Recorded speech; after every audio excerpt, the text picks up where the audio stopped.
Hi everyone, I'm at the Greek Orthodox Church of St. John in Prevelly near Margaret River, and today with me I have the custodian of the church, Mr. Theo Matthews. How are you, Theo? How do you do, Peter? Good, thanks. Briefly, could you give us a history of this Greek Orthodox Church that was built here in Prevelly? Yeah. During the Second World War, the Allied troops were locked on Crete, and the German paratroopers were raining down on them, and they really had to get off the island very quickly. They were in a very dangerous situation. A lot of people were killed, a lot of the Allied troops. The Greeks on Crete sided with the Allied troops, and they sheltered a lot of the troops, the English, the New Zealanders and the Australians.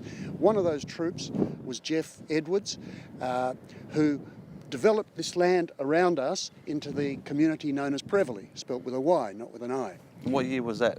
That was in the 60s, the 1960s.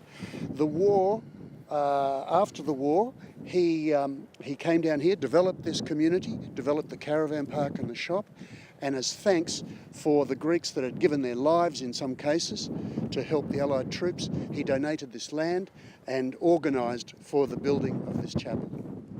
That's amazing. That's an amazing story. It's a heroic story. So he was like grateful to the Greeks who sheltered him and the monks and wanted to repay him, and that's why he built this chapel? Yes, he and lots of Allied troops were imprisoned in the monastery at Prevelly on the south coast of Crete, and they had to scramble down these very steep cliffs and get onto fishing boats, a submarine called the Thresher. They just had to get off that island urgently. They were imperiled. Okay, I've heard a few stories over the years about the church and how he became. And one thing I heard too is that he built it on this location because looking out to the ocean, it reminded him of Prevelly in Greece. Is that a myth? Absolutely. Or? And if you look at the coastline, the limestone coastline here is not too dissimilar in some places to what was happening in Crete. Excellent. That's a beautiful story.